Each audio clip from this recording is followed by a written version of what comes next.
Hello, everybody. It's Wednesday. It's 4 p.m. where I am. It might be 11 a.m. for you on the Eastern Coast. It's whatever it is, wherever you are.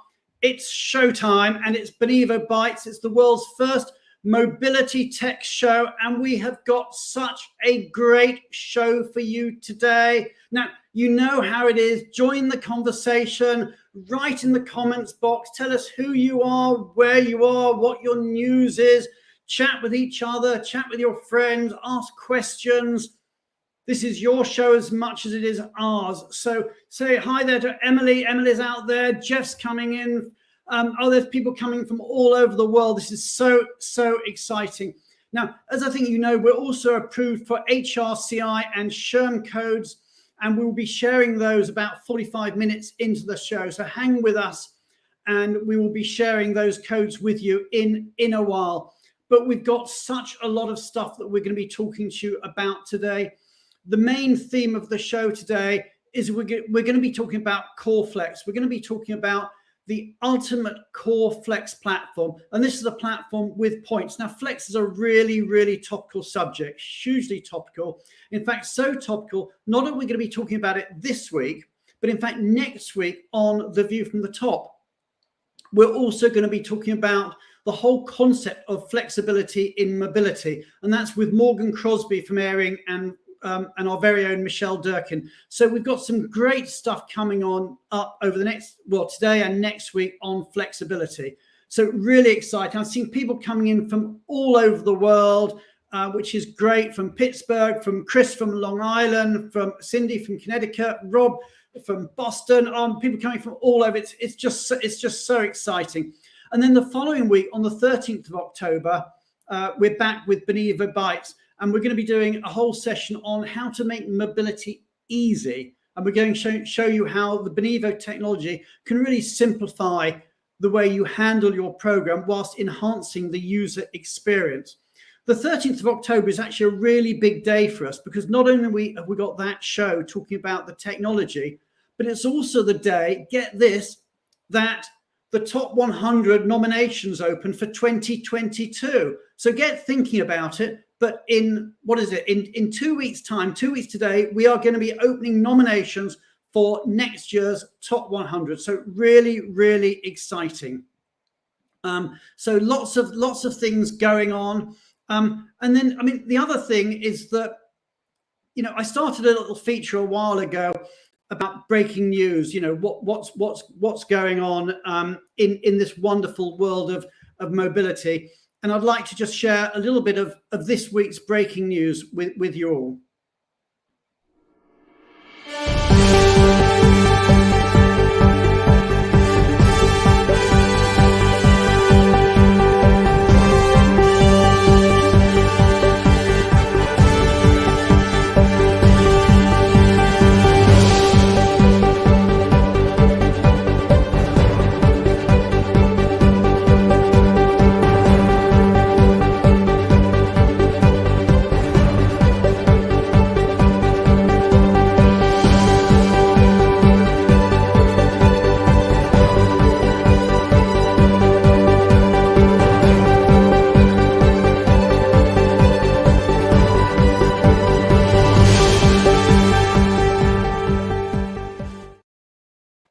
So many congratulations to Peggy Smith, and many congratulations to our very own Beth Nielsen. You'll be meeting her later on today's show. So really exciting news. Unfortunately, we've also got some sad news. which is that I'm very sorry to let people know. Many of you may have heard the sad news already, but Ron Smith, the president and founder of Champion Moving, passed just the other day. So I'd just like to honour Ron and wish him and his family and everybody at Champion Moving a deeper sympathy and condolences. So so very much loved in the industry, Ron Smith. Now is the part of the show where, of course, we're going to be talking about immigration, and I'm absolutely delighted that, as ever, we have Julia Onslow-Cole with us. Julia is with us in Dubai and has got some really, really exciting updates, some real immigration breaking news that she's going to be sharing with us. So please, everybody, you know how it works. Hit the heart, hit the like, hit the applause. Let's give a good old-fashioned welcome to the one and only, the legend, Fragomen's Julia Onslow-Cole.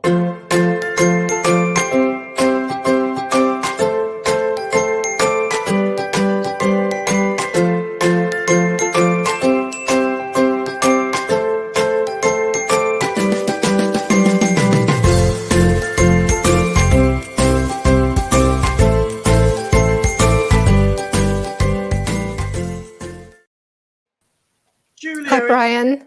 We're here again. And yes. Where are you? I'm in Dubai. Yes. You are. And how long are you there for, by the way? 3.5 weeks, and then I'm going back to the UK, and then I'm coming back again. Okay, so really sort of traveling around backwards and forwards. A yo-yo, a commuter. Yes, that's right. Yeah. Okay. So, Julia, it's time for your immigration update. What are you going to be talking to us about today? And I said in the introduction you had some pretty exciting news. Yes. So I spent the morning actually with the Department for Tourism in Dubai. So I've got some really great UAE updates. And also the Omani government issued an announcement today, which is sort of breaking news in Oman. And then there's a lot happening in Saudi. So all in 5.5 minutes, I'm going to give you a really good update of the region and also pull out some points that are really important to remember. Brilliant. Okay, go for it. Okay, so Oman. So we were waiting from July that there was going to be a residency category, a long-term residency, and that was announced today. There was a special announcement, and basically there is a 10-year and there's a 5-year residency. For the 10-year, you have to invest a sum, which is approximately $1.3 million in government bonds or in property or in a business which employs 50 Omanis. If you do the business, then you don't need to have the money as well. Or that will give you the 10-year visa, or the 5-year visa is 250,000 in government bonds. That's in Omanis, so that currency, so it's half of 1.3 million US dollars. The same in property or a retirement. So that's really interesting. The second thing, which is really important for all global mobility heads who have assignees in Oman, is that there's a new very strict rule that you have to apply to renew visas before 15 days of expiry. It used to be you give a 30-day grace period, but now you have to do it within 15 days of the expiry date. Otherwise, there's fines. So that's really important. So moving on swiftly to Qatar. You know that so many people had terrible problems with Qatar getting family back, and now family visas are finally being processed. But just to keep expectations at the right level, there's still a huge backlog. And also, this is really important. Azeen Muhaddin, who runs our practice there, said that there's unpublished criteria, but what we're seeing in practice is you need a minimum of $5,500 US monthly salary when you're making your family application, and this is double what was needed before. Okay. And the second thing to say is that if you're fully vaccinated, you can fly into Qatar. But if you've had the Sinopharm vaccine, you have to quarantine. And we've seen many people being turned away because they haven't booked their hotels for quarantine in advance. So there are a couple of... There's vaccines and vaccines. Yeah. And we're seeing this now. This is kind of like developing this whole vaccine policy. But the important thing is to book your hotel in advance. So just moving on to the UAE. So I'm getting a preview of the expo on Sunday. So I'm really excited about it. I see questions were coming in asking about what's the expo like. Yes, well, I'll be able to tell you exactly next week. I'm going around with His Excellency Halal Amari on Sunday, and it will be very exciting. Lots and lots of people are coming in for the expo. And now timed with that, there's some exciting new developments in the UAE. There's 2 new visas, a green visa and a freelance visa. These are both federal visas, so they've just been announced. And in the coming weeks, I'll give you some more updates on this. But for companies operating in the UAE, it's really important to take note of the announcement about the Nafis program. So this is a new program, and it's launched on the sort of anniversary of the creation of the UAE. And it's a program which is a partnership between the government and the private sector to promote Emiratis in the private sector. And they're expecting over a 5-year period for companies to have 10% Emiratization. And they're launching the program soon, and it's going to be an incremental increase each year. So again, there's not full clarity about that as yet, but there will be, and whether it applies to free zones, etc. But that's an important announcement. Now, moving on to Saudi, a lot of clients are asking about the temporary work visa, and that replaced the old work visit visa. And in order to be eligible for that, you have to be medium green in the Nitiquat ratings. So that means that, you're medium green, and the ratings are all coloured rating. Obviously, if you were red, you wouldn't be able to apply for any visas. But you've also got to be compliant with the wages protection system. But the disappointing thing that's been a little bit disappointing so far is that to get this temporary work visa, which everyone was really waiting for, you have to go through almost the same process as if you were getting a full work permit or an Iqama. So that has been very disappointing, and we're hoping there might be some movement on that. But one good thing to report is one of the processes that takes so long is to legalize your educational certificates. And this has to be done in your country where you're applying. And it can take 2 to 3 months. So it's a long time. But we have had some success in the UK when we've applied in the Saudi consulate in the UK for restaurant managers. We haven't actually had to legalize their their academic certificates. And we've also had some success in India with blue collar workers. Now, this means that this whole category is much better because the process is much quicker. And then you get this temporary work visa, maximum 6 months, renewed for 6 months. But it means that your people can go to Saudi and they actually do productive work. So finally, I just wanted to end on a sort of warning note on Saudi Arabia that there are a lot of changes, and in particular, very stricter Saudization rules are coming in, and each company is going to be assessed over a 3-year period. And during that 3-year period, there's going to be a target at the end, and you're incrementally going to have to employ more Saudis, and also more roles are being targeted. So not just IT engineering, but now health and safety and engineering technicians. So it's very, very important for the Middle East that you look at the makeup of your population. Okay, Julia, that's absolutely fascinating news, really exciting developments there. And I'm so jealous that you're getting a preview of the expo. I'm really excited. You must tell us all about it. I will. We, meanwhile, are going to say goodbye to you till the end of the show, and we're switching continent. We're going to leave you in Dubai, and in fact, we're going to go directly to Silicon Valley, where I'm going to bring our very own Matt Cheek onto the show for a moment. So Matt, let's bring him on. And big hearts, applauses, like buttons. Let's give Matt a good old welcome back to the show.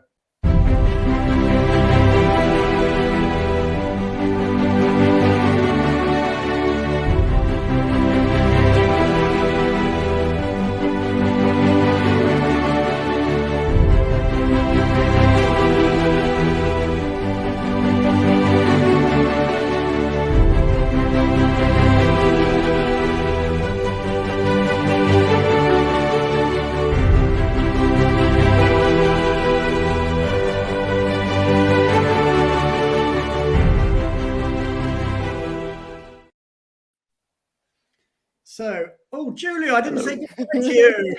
Yes, I thought I'm very good. I noticed you forgot me, but I'm not this time drinking a drink. Bye. Oh dear, you have these videos so people come on and off stage really smoothly, and the fault is in the human that's operating it. Oh dear. It would have been quite a magic trick if you could transport her beamed over to the California coast.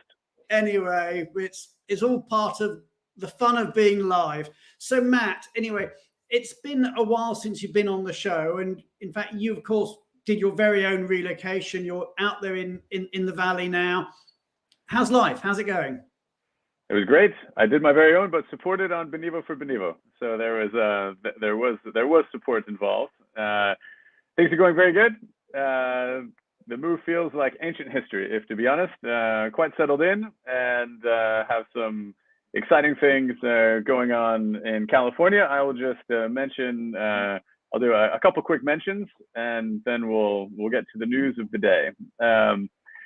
So, as any of the viewers who are also based on the west coast of the United States, or hopefully applying to more and more of the United States, it does seem like the general theme is that the society is pushing through the Delta variant kind of downer that we have gone through this year, and 2021 into 2022 are really looking, end of 2021 into 2022 are very much looking like continue to revert back towards a new version of normal life.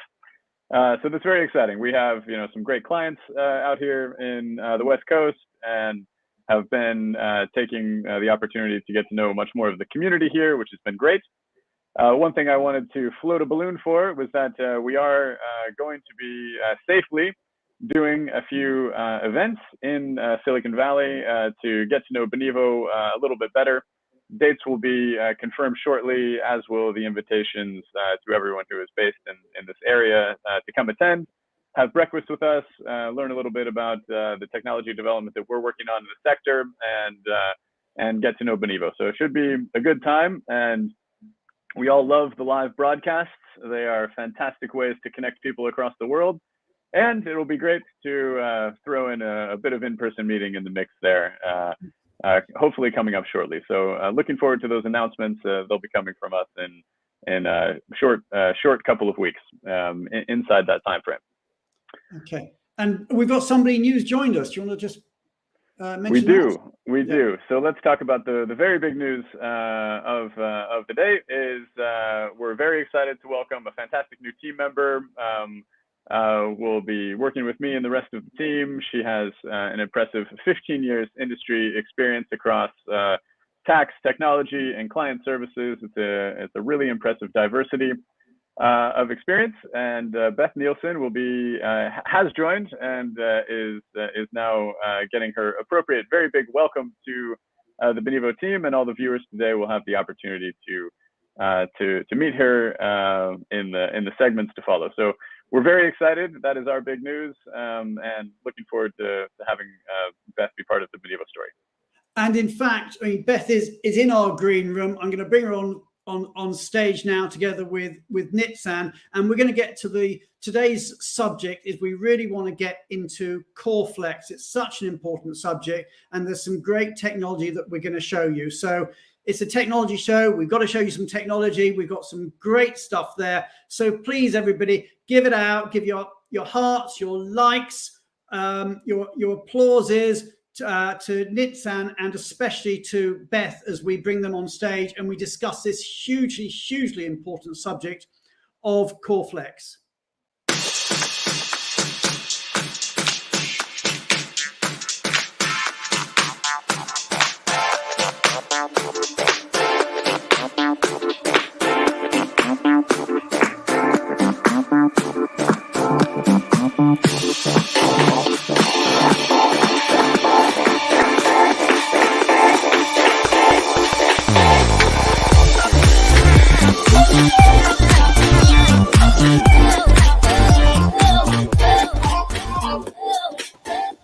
Hey, Beth, Nitzan, you're here. It's so great. It's always great to see you, Nitzan and Beth. It's just so great to welcome you. But let's start off with you, Beth. I know you've worked in technology. I've been sort of, obviously we know each other, but you with Deloitte, and then you're with Equus and Topia, and most recently with Cat Relo. So you've had a lot of experience. But tell us a bit about yourself.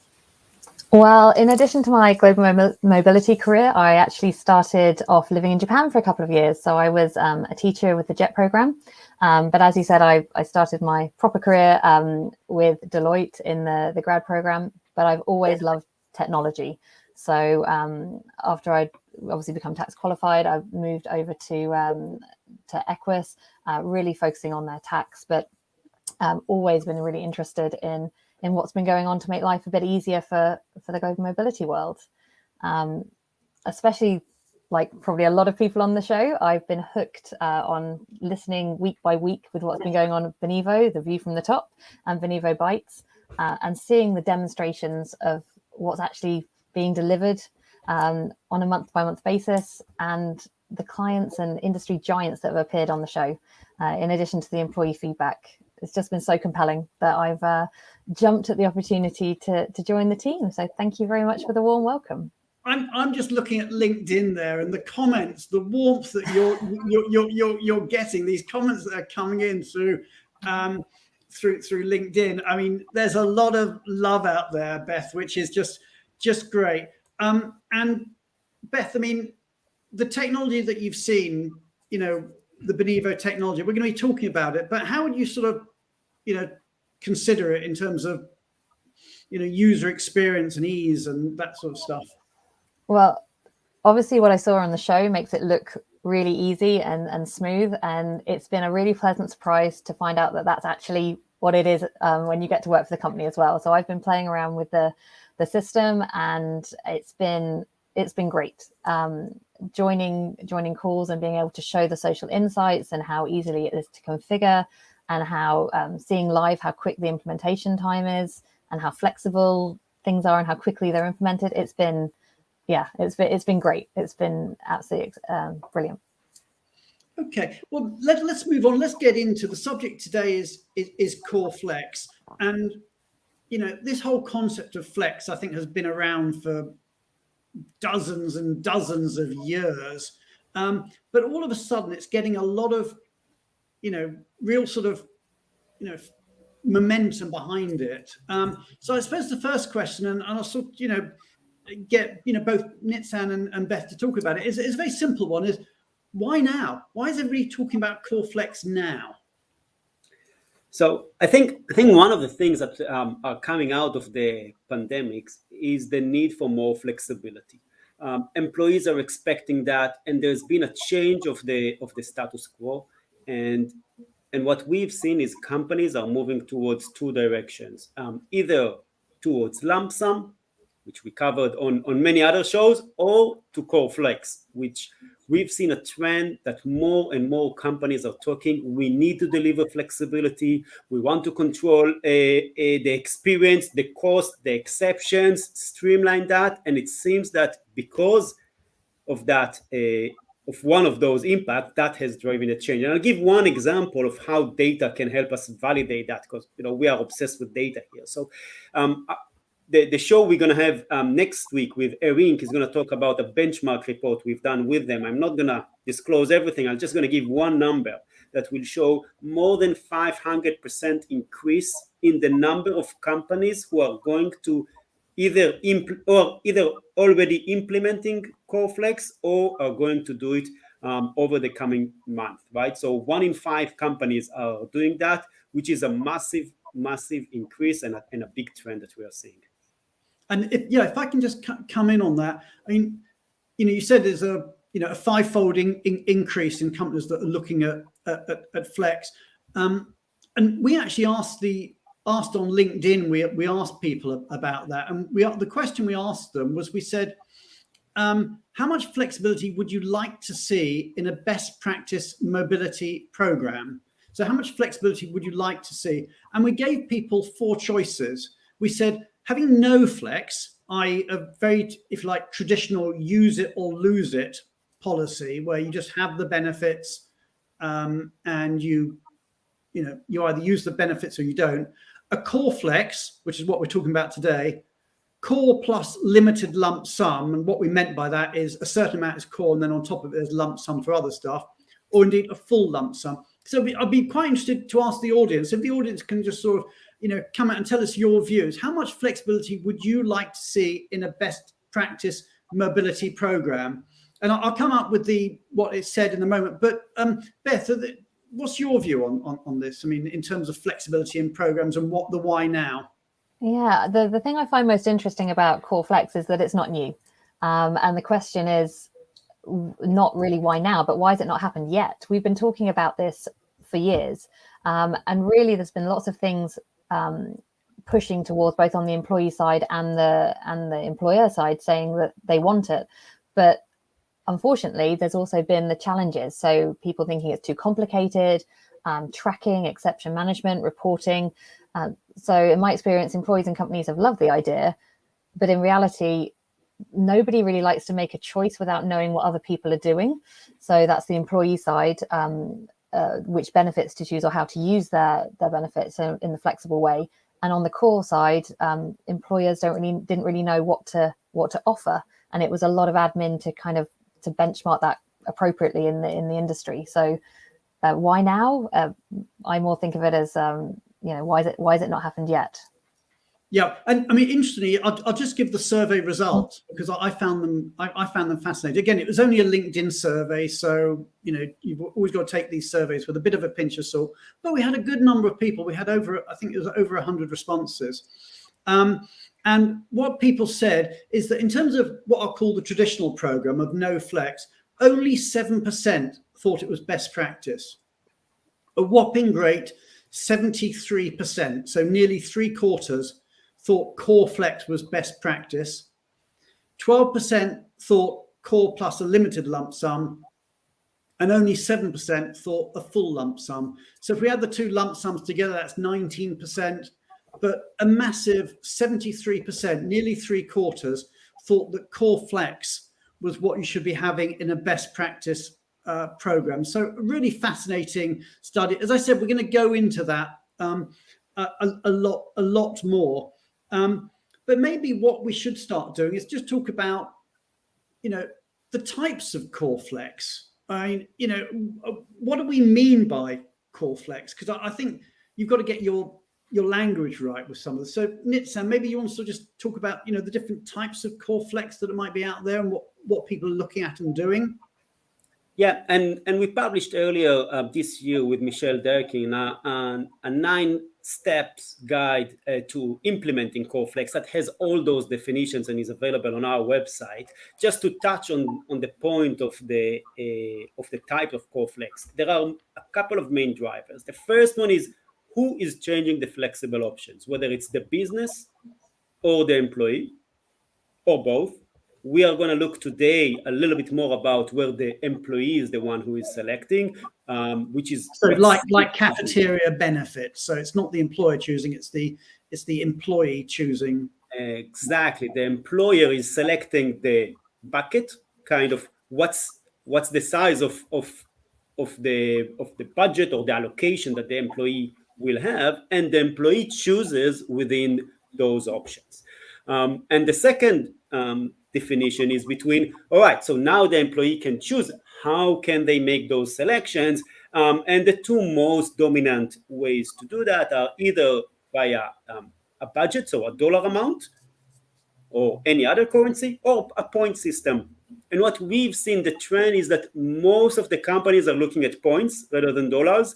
And one of the reasons there is to reduce the number of requests to cash out and to compare services to consumer services and what are these costs, and just simplify the discussion. So points is definitely the dominant option. We as a technology company can deliver on either, because for the technology, it doesn't matter if it's points, dollars, yen, yuans, or euros. It's just a sign, right?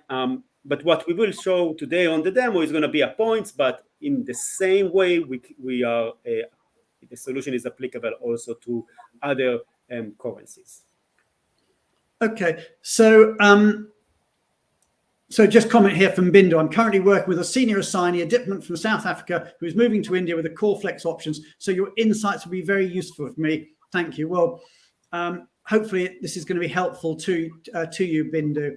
And Andrew says, flexibility for assignee is attractive, but will be most effective if the employer vets the end service providers to ensure that the assignee is selected from a pool of pre-qualified sources who are in tune with the corporate culture, thus ensuring realistic delivery expectations. Great point, Andrew, but I would go one stage further, and I don't know if Nitsan's about to say the same thing, but in my view, it's not just about the employer vetting, but actually all the other employees can vet, because with our model, people can actually write ratings on the different services that they're experiencing. So, and you can look at the data, and we'll be showing you this, to see how often they were used. So, is it a great service? And indeed, how often has it been used by other people? So again, we're trying to get this Amazon-style user experience into mobility, so that you make your decision not just based on information that's out there or information you're told, but information that you can collect from other people who've been through it. So it's using the wisdom of the crowd. Nitsan, I think you were going to make a comment. Yes, thank you. And to add to that, right, one clear definition we want to make here. When we talk about core flex, we are only talking about services. We are not talking about a lump sum where the employee receives an amount and can decide whatever they want to do with it, cash it out, or choose whoever service they want on the market. Yes, we have a solution for that as well, but that's not what we're going to talk about today. We're going to talk about that again in a month or so.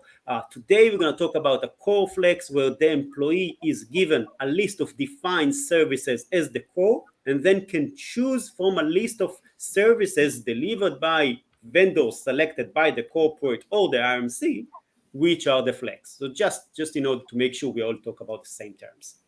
Okay, and we can look at flex, obviously, from the user experience and from the manager's experience, but maybe let's start with the front end, the user experience. And the phrase we've been using is building the ultimate core flex experience. So Nitsan, tell us what is an ultimate core flex experience, and then maybe when you're ready, let me know, and we'll go into actually sharing the screen and showing a demo. Let's look at one. Let's look at the ultimate one. Okay. Okay, so let's see what we've got here.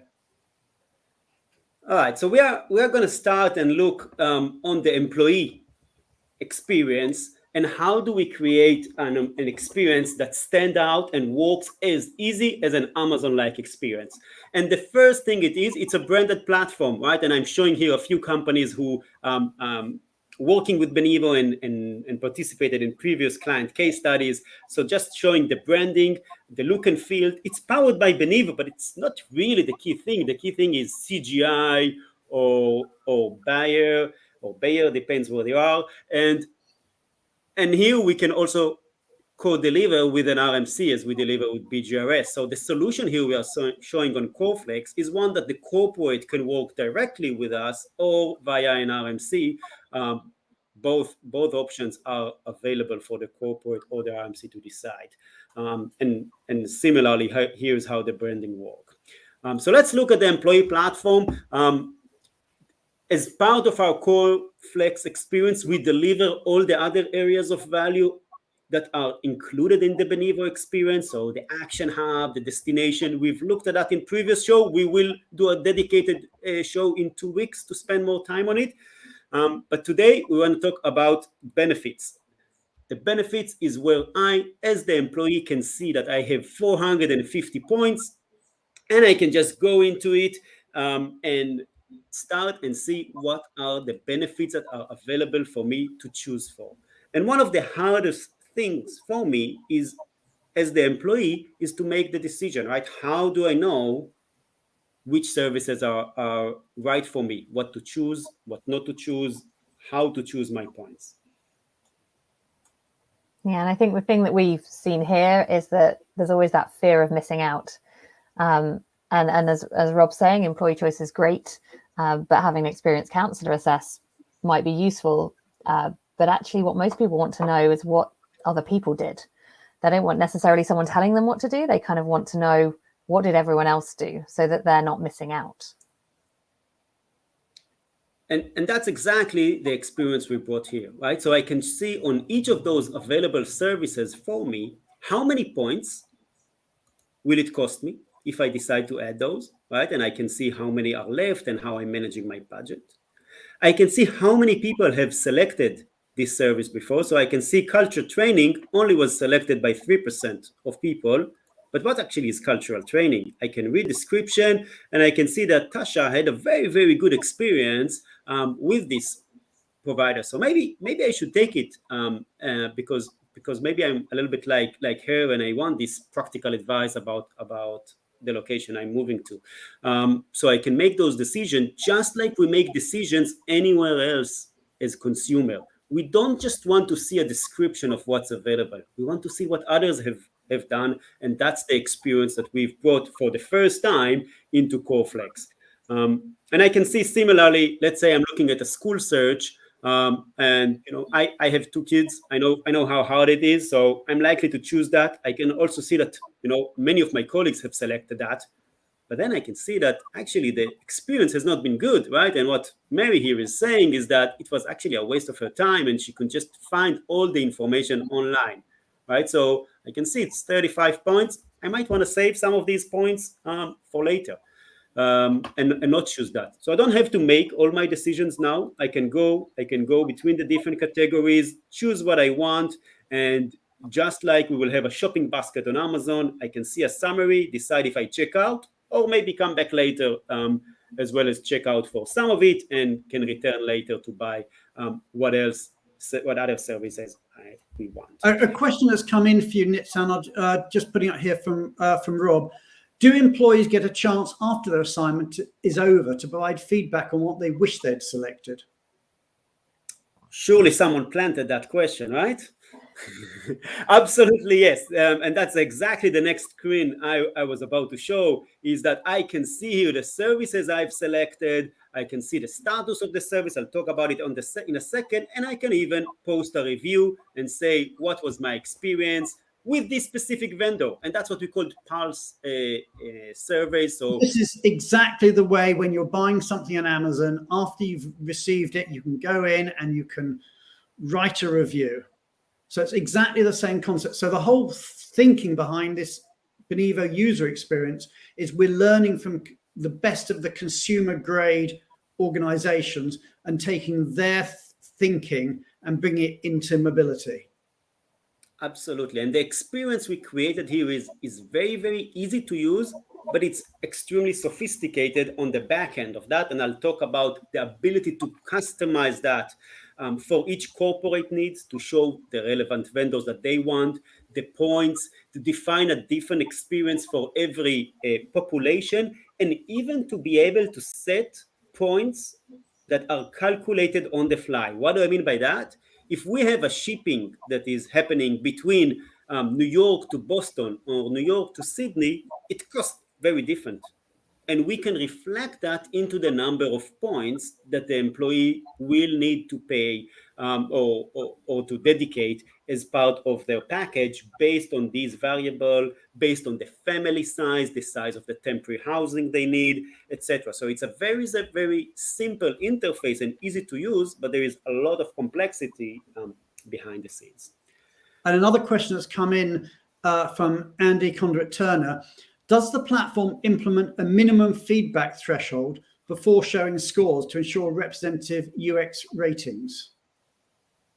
Yes, exactly, right. We are showing reviews as they come, But in order to calculate the star rating, we are looking to collect enough, and we can aggregate it across different corporates who use the same vendors when there is not enough from the corporate, right? So their experience is always in that aspect adding value. But everyone now knows that this feedback is here and is critical. So it also holds everyone accountable. If I know that my service is going to be chosen according to my ratings, obviously I'm going to deliver. I'm going to be focused on getting the right service that deliver on those 5 stars, because that's what will drive my future business growth. And talking a little bit about those vendor selections, one of the key challenges of the current Core Flex program is that the decision the employee needs to make is a dramatic decision, because it's either I'm going to get this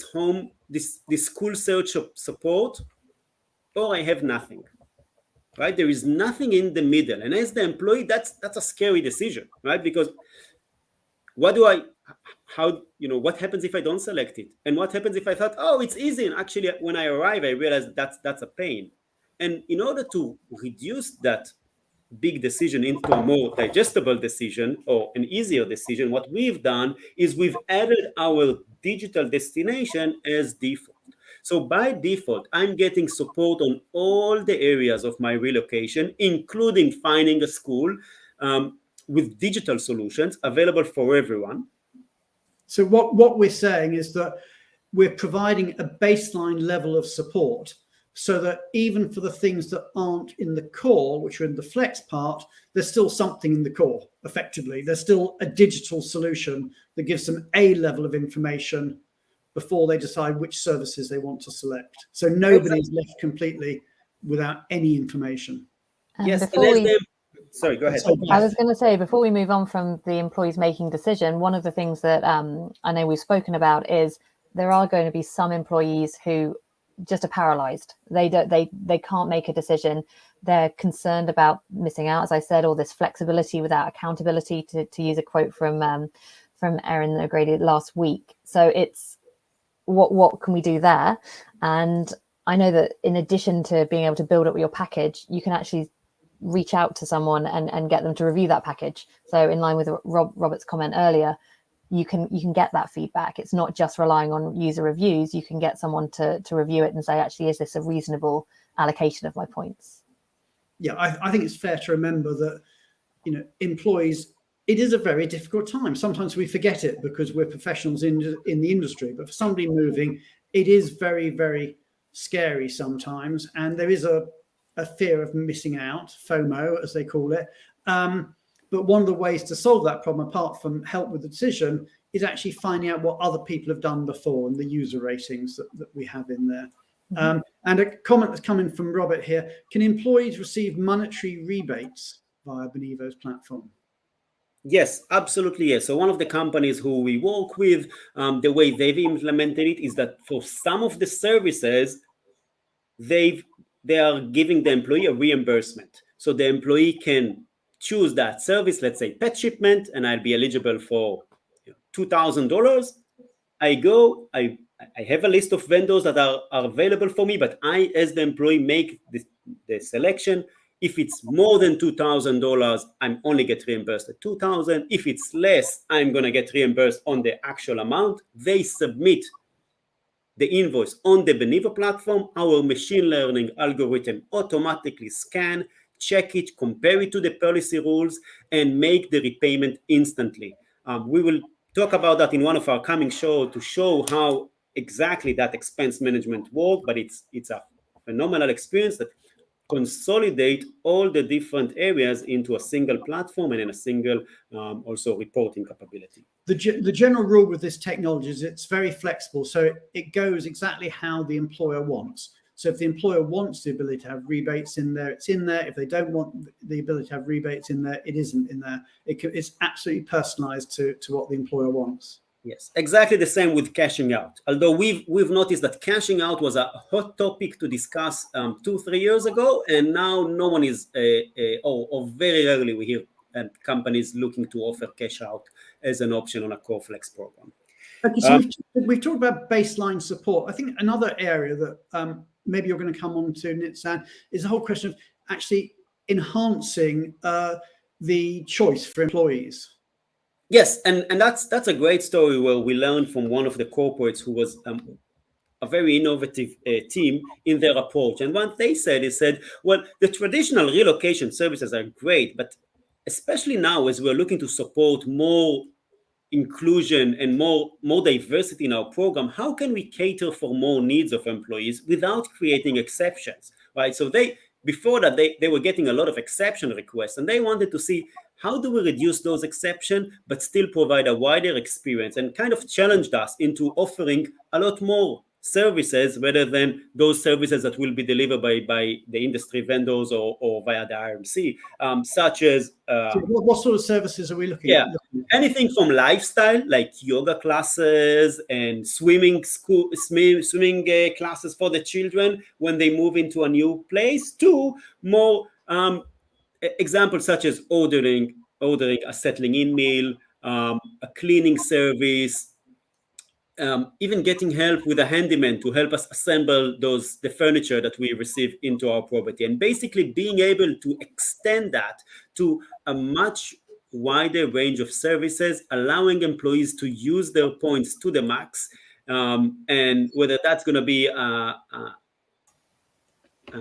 a support or an opportunity to buy furnish my home, stock my fridge, or get a language learning subscription, etc. Different things that allows me to choose from more options and tailor the experience to my needs. If I have a family, it's one type of experience. If I maybe have an elderly to support, the idea is here to and if I'm a single moving myself or with a partner, the needs are different, and what the expectations today from the company is to support those needs. So instead of getting more and more requests for exceptions, by adding it under the flex umbrella, basically the employee is the one that make the decisions, and what corporate are seeing is significant increase in employee satisfaction when they are the ones who are in control of what they receive. Okay, so it can increase choice for employees, and also you can use it for reducing exceptions. I don't know if you want to say a bit about exception management. Yes, and that's something that we monitor very closely to kind of identify which exceptions are available, are happening, which exceptions are still being approved, and how to constantly identify them and add them where possible into the flex program in order to help control cost. And we've seen a lot of success by using data there to streamline that experience. So basically reducing the number of exceptions, improving equality, and allowing people to have the choice to choose between the different services. I want to touch on the point that Beth mentioned of what happens now, right? I've selected those services. If I'm going to now click here, submit, what will happen? And we've built 3 options for what will be the next step. One option is for what will happen next is for the vendors to be initiated automatically. The second option is for this to go into the mobility team for review. If I want to just approve it, I can also decide to have a consultation call with the employee, review it with them, give them further benchmark, and then decide. And the third option is to go to the RMC, who will have a consultation call based on those initial selections with the employee, and again approve it. So and that ties in very much with some of the comments that I've seen coming in. There's a comment here: using CoreFlex in technology shouldn't necessarily mean there is no human guidance. There can be a huge knowledge gap between an experienced assignee and a newie. Mm-hmm. And I think people are agreeing with that a lot. So, exactly, and these are the solutions we've put in place that allow the participation of, first, let's give people make their mind, and then let's talk with them after, right? So it's a lot more efficient for everyone involved. I don't need to start the call and as the consultant give the same brief I'm reading from a script like a machine. No, I'm actually adding value as a human in the exact places where a human touch is needed, not on doing the repetitive work that should be done via technology. Yeah.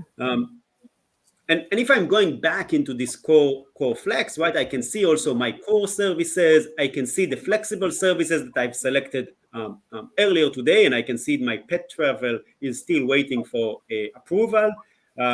Exactly because someone will talk to me about that before that option is selected. But looking at my core services, let's say I want to see what's available for me under immigration support, and I can see, I can learn more, see the process, learn more about the service that is available. I can leave a review, as we saw before, or I can see the status. What's going on with this service? What is the status of delivery? And we talked a little bit about that in the past, creating that Uber Eats experience, right? Managing expectations for the employees, helping them identify at every step in live what's the status of my immigration application, who is going to take the next step, who is going to support me with what should I expect, how long will it take. And by doing that and providing this information, we see a dramatic reduction in the number of questions. I just love this sound. I mean, it's always sort of, pre-Benivo, it's always slightly irked me that you got better technology when you're ordering a pizza than you did when you were ordering a relocation. And this is effectively pizza delivery or Uber technology that is actually telling you where it is in the process. Well, it also allows us to recognize the expertise of the relocation consultants, of the global mobility team. They don't have to answer process questions. They're there to answer and add value for that individual's decision-making process. So I think it's really good. I love it too. And let's now jump from the employee experience to the RMC or the mobility team experience. And I'm just switch the platform into the view, the management platform. That's not what the employee sees. That's what the HR manager or the relo consultant will see. And I'm looking at myself, at this relocation to Seattle, and I can see the status here. I can see the key information. I can see the status of delivery by different vendors. I can add another service. I can even change the number of points. Let's say, we decided to increase the number of points instead of 450 to 460, exception due to COVID-19. I'll say here update, and let's just see what happened on the other platform. If you remember, we had here 450 and now it's 460, right? So as the employee, I moved back to that step and I can see it's automatically updated there. So just showing how easy it is to change, modify the program if needed, add additional services. If you remember before, my pet travel was not approved yet, I can go here and approve it for the employee, or maybe change their decision after I had a call with them, etc.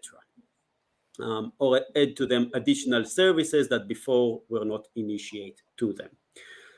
So a lot of the complexity around managing a core flex program is by offering more choice and managing more services. We are adding complexity, and what the technology actually allows us to do is to remove all this complexity, because the platform identify for us all the things that are happening, the vendors that we need to initiate, any documents that need to be signed. Everything is consolidated into a single place, and even creating a lot of insights and data to help me make the program even smarter. So let's look at some of the data.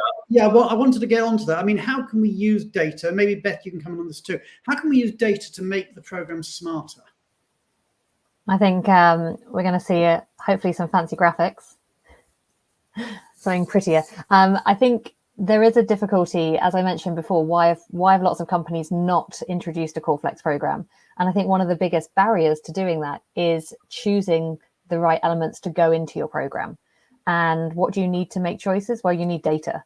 And knowing that data is out there, and knowing that once you've chosen those elements, getting immediate feedback on who's using what they think of it, so you can flex that program and make it really useful, and show that it's delivering value and delivering the flexibility that you want is key.